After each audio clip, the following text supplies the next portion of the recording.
సుమన్ టీవీలో మీ personal and business promotions కోసం కింది నెంబర్కి కాంటాక్ట్ చేయండి. నంద్యాల జిల్లా నందికొట్కూరులో దారుణ సంఘటన జరిగింది. అయితే ఇంటర్మీడియట్ 2వ సంవత్సరం చదువుతున్న లహరి అంటే ఇంట్లోనే మంటల్లో కాలి చనిపోయిన సంఘటన మనం ప్రస్తుతం చూసాం. అయితే మనం ప్రస్తుతం నంద్యాల జిల్లా నందికొట్కూరులోని ఏదైతే ప్రాంతంలో ఉన్నామో అమ్మాయి చనిపోయిన ప్రాంతంలో ఇక్కడే ఉన్నాం. అదే ఇంట్లో ఇప్పుడు చూస్తున్నామో అదే ఇంట్లో ఇంటర్మీడియట్ 2వ సంవత్సరం చదువుతున్న అమ్మాయి ఇదే ఇంట్లోనే అంటే ఇక్కడ ఇంట్లో వాళ్ళ అమ్మమ్మ వాళ్ళు ఉంటారు. ఈ పక్కనే అమ్మాయి అయితే ఈ రూమ్ లో ఎప్పుడు కూడా చదువుకునేది ఈ రూమ్ లోనే రేడి అంటే చదువుకోవడం అనేది చేస్తుంది. ఎప్పుడు కూడా ఈ రూమ్ లోనే అమ్మాయి ఒకటే ఉంటుంది. ఈ రూమ్ లో ఎప్పుడైతే ఏదైతే ఈ రూమ్ లోనే నిద్రిస్తుండగా అంటే ఆ అబ్బాయి అంటే ఒకే నియోజకవర్గంలోని అంటే వెల్దుర్తి మండలంలోని ఒక అబ్బాయితో పరిచయం అయితే రాఘవేంద్ర అనే అబ్బాయితో పరిచయం అయింది. రాత్రి అనగా 3 గంటల ప్రాంతం నుండి 4 గంటల ప్రాంతంలో అబ్బాయి 2 వీలర్ లో వచ్చి అమ్మాయిని కలవడం జరిగింది. అయితే ఈ రాత్రి సమయంలో ఏం జరిగింది అనేది ఎవరికైతే తెలియదు. పొద్దున లేసేసరికే మంటల్లో అయితే కాలిపోయిన సంఘటన అయితే వాళ్ళ అమ్మమ్మ అయితే చూసింది. ఇప్పుడు ప్రస్తుతం మనం ఇదే ఇంట్లో ఉన్నాం. ఇక్కడ అమ్మాయి ఎక్కడైతే కాలిపోయింది ఇక్కడ ఈ ప్రదేశంలోనే అమ్మాయి కాలిపోతున్న సమయంలోనే వాళ్ళ అమ్మమ్మ అయితే వాళ్ళు చూశారు. ఇదే ప్రాంతంలోనే ఎవరైతే రాఘవేంద్ర ఉన్నాడో రాఘవేంద్ర కూడా సగం అంటే ఒక భాగం కాలిపోయి అతను బయటికి రాలేని పరిస్థితుల్లో అతను కూడా కాలిపోయినది చూస్తాం. ఇప్పుడు ఇక్కడ చూస్తే పోలీసులు అయితే దర్యాప్తు అయితే చేపట్టారు. ఇక్కడ పోలీసు దర్యాప్తులో ఇది ప్రమాదమా లేదంటే అతనే ఎవరైతే రాఘవేంద్ర అనే హత్య చేశాడు అనేది అయితే కోణంలో ఇస్తున్నారు.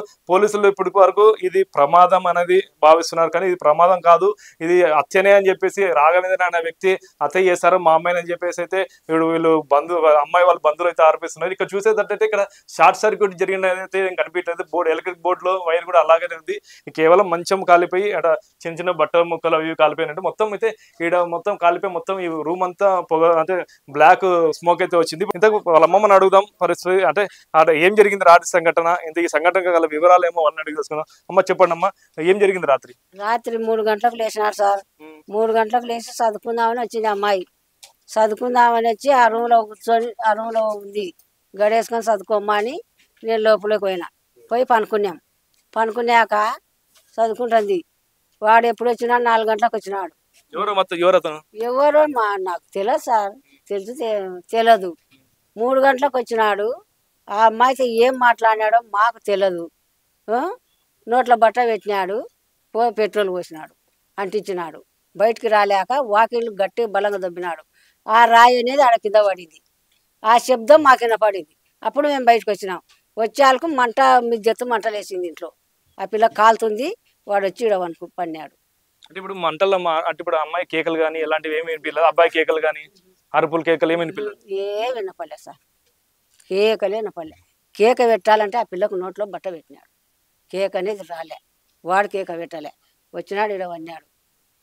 ఇప్పుడు రూమ్ లో తప్పించుకునే ఆస్కారం లేదంటారా? లేదు, ఆస్కారం లేదు. ఆస్కారం లేకనే దొబ్బినాడు సార్. అంటే ఎందుకు చంపినాడు అనుకుంటున్నారు మీరు? భగవంతుడు తెలుసాలా, ఉండాడు అడగాల. మీరు ఉండాడు ఆసుపత్రిలో అడగాల. వాళ్ళు పోలీసులు ఏం టార్చర్ పెడతారో నిజం చెప్పేవాళ్ళు కిడ్సగుట్టు. ఏం మేడం చూసారా అతన్ని మీరు? ఎప్పుడు చూడలే. ఆ పిల్ల బజార్లో ఏం మాట్లాడిందో మాకు తెలియదు అంతే. మాకు 2 నెలల ముందర మీరు కూడా అతన్ని వార్నింగ్ ఇచ్చారు, మాట్లాడారని చెప్పారు. అంటే 2 నెలల కింద అంటే నేను లేను, పని పోయినా. మా వాళ్ళు ఉండి అరిచినారు. ఇట్ట వచ్చినావంటే కదా మర్యాద ఉండొచ్చు నీకు అంటే ఇంకా నేను ఎప్పుడు రాను, నా చెల్లెలతో సమానం అన్నాడు. పోయినాడు అంతే. ఏమని చెప్పారు అప్పుడు? మీరు ఏం చూసారు? నేను లేను సార్, నేను పని పోయినా. మీరేమనుకుంటున్నారు? మీ అమ్మాయి చావు కారణం మీరు ఏమనుకుంటున్నారు? మీ మనోరాలు చావుకి కారణం ఏమనుకుంటున్నారు? వాడే కారణం, వాడే. మాకు ఏదన్నా నా బిడ్డకు న్యాయం చేయాల ప్రభుత్వం. మరికొందరు ఉన్నారు, వాళ్ళ బంధువులే ఉన్నారు, అడిగి తెలుసుకుందాం. అలా చెప్పండి, ఏం జరిగింది అనుకుంటున్నారు? సార్, తండ్రి చనిపోయాడు. తల్లి ఒక తల్లి గారు ప్రభుత్వ జూనియర్ ఇక్కడ నంది కళాశాలలో ఇంటర్మీడియట్ చదువుతున్నాక ఇక్కడ 2 అవ్వతాత 2 సార్లు అమ్మాయికి ఇష్టం లేకపోయినా అబ్బాయి ఇంటర్ పడ్డాడు 2 సార్లు. వాళ్ళ బంధువులు వార్నింగ్ ఇచ్చారు. అయితే నిన్న 3:30కి ఇక్కడికి వచ్చి ఏకున బైకులకు పైపు తీసి పెట్రోల్ పోసుకోవాలని చెప్పి ఇక్కడ ఉన్నటువంటి కొంతమంది వ్యక్తులు చెప్పారు.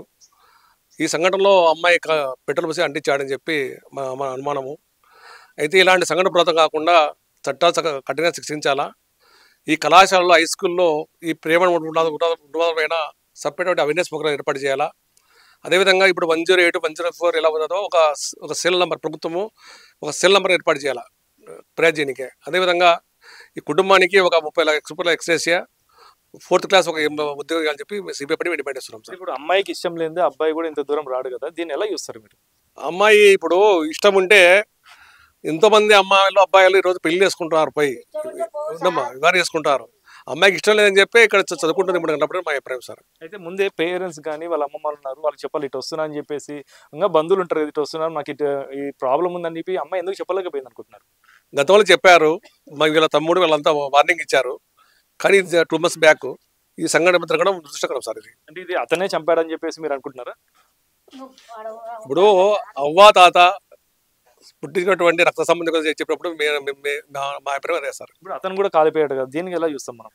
ఇప్పుడు అక్కడ గడపెట్టాడు సార్. సార్ ఇప్పుడు చిన్న రూమ్, అది రూమ్లో ఇప్పుడు నేను కానీ నువ్వు కానీ ఒక అగ్గిపెట్టి కలుసుకుందాము మనం ఇక్కడే. ఆ మంటకు మనం ఏ విధంగా ఎంత బాధపడతామో నాకు తెలుసు. చిత్తమంటలో అమ్మాయి కాలిపోతుంటే ఒక అవ్వగా వాళ్ళు దాన్ని ప్రకటించలేకపోయారు. అతను ఆ యొక్క కాళ్ళు కాలినప్పుడు వచ్చి ఇక్కడ పడ్డాడని చెప్పి అవ్వ చెప్తున్నప్పుడు మీరు దాన్ని ఎట్లా మీరు చూడాలి సార్? ఇంకోటి కొంచెం డీటెయిల్స్ గా అడుగుదాం. అమ్మ చెప్పండి, ఇప్పుడు ఏం లేదు, మీరు పక్కనే చూసి ఉన్నారు కదా మీ అమ్మాయి కాలిపోయేటప్పుడు, ఇప్పుడు ఆ పిల్లోని మీరు ప్రశ్నించలేదా ఏం చేసావు ఎందుకు వచ్చినావు అని చెప్పి? అడిగినాం, ఏంటికి వచ్చినావురా నువ్వు ఇవాళ, ఇప్పుడు ఏంటికి వచ్చినావు అంటే నా చెల్లెలు నీకు వచ్చినావు, చెల్లెలు చూసినాడు ఎందుకంటే ఇచ్చినావురా అంటే పలకకున్నాడు. అంటే పెట్రోల్ తీసుకొచ్చినాడు చూసారా మీరు? పెట్రోల్ చూసినాం, ఆడ పోపించుకునే చూసినాను, తెచ్చేది ఆడ బండి పోసుకొని తీసుకొని వచ్చిన వాళ్ళు చూసినారంట. మేము చూసాము, ఇంట్లో ఉన్నాం మేము. అది మీరు అడిగితే ఏం సమాధానం అయితే చెప్పలేదు? చెప్పలే, సమాధానం చెప్పలే. కాలేం ఎక్కువ కాలలే, వాడైతే సావడు. కాళ్ళకు అది మీ పాయింట్ ఉంది కాబట్టి అంటుకుంది, లేకుంటే అది కూడా అంటుకోదు. అంటించినాడు, బయటకు వచ్చినాడు, బయటకు రానికి రాక గొడవ కొట్టినాడు. ఆ శబ్దం లేకుంటే కూడా వాడు తెంకొని పోవు. మా పిల్లని మేము ఇవ్వగానే వామి చచ్చింది అనుకున్నాం. నేనేనా ఆ పిల్లోడు కనిపించకపోతే ఆత్మహత్య అని చెప్పేసి అనుకుంటున్నాం. ఇంకా మళ్ళా ఆ పిల్ల ప్రేమ అనేది అయితే పోతారు. ఇంతకుముందు అట్లా జరిగింది అంటున్నాం కదా, వచ్చి మాట్లాడుతున్నాడు అంటే ఏం అంటే అన్న వాడు అట్టటోడు కాదులేని ఆ పాప అనింది. అన్న నా చెల్లెలు అన్నాడు. నా చెల్లెలు అన్నప్పుడు ఇంకా మనం ఏమ వచ్చి అడిచినాడు, పోయినాడు. ఇంకా మళ్ళాసారి పోవాలనుకుంటే ఇప్పుడు పోవచ్చు కదా, పోయి పెళ్లి చేసుకోవచ్చు కదా. మాకేం అభ్యంతరమా? మేము చూస్తుమా? సంపాదించిన అవసరం ఏముంది వానికి? ఆ పిల్ల మాట వినలేదనే చంపింది. ఇదేగా నేను చెప్పేది సార్, వేరే మాటలు చెప్పాను, అబద్ధం చెప్పాను. అయితే ఇదండి ఇప్పుడు అమ్మాయి వాళ్ళ అమ్మమ్మ వాళ్ళు చూసేది అయితే చెప్పేది ఇది పరిస్థితి. అంటే ఇది ముమ్మాటికి నోట్లో బట్టలు పెట్టి అరవకుండా కేకలు రాకోకుండా పెట్రోల్ పోసి చంపారని చెప్పేసి అయితే ఆరోపిస్తున్నారు. పోలీసులు మాత్రం దీనిలో వేరే కోణంగా అయితే భావిస్తున్నారు. ఇది ప్రమాదం కూడా జరిగి ఉండొచ్చు కదా అని చెప్పేసి పోలీసు భావిస్తున్నారు. అంటే ఇది అత్యన ప్రమాదం అనేది కూడా పూర్తి స్థాయిలో దర్యాప్తు చేసి పోలీసులు అయితే త్వరలోనే వెల్లడిస్తారని చెప్పేసి పోలీసు శాఖ కూడా తెలుస్తుంది. ఇది ఇక్కడ పరిస్థితి. కెమెరా పర్సన్ వికాస్తో కిరణ్, సుమన్ టీవీ, నందికొట్కూరు, నంద్యాల జిల్లా.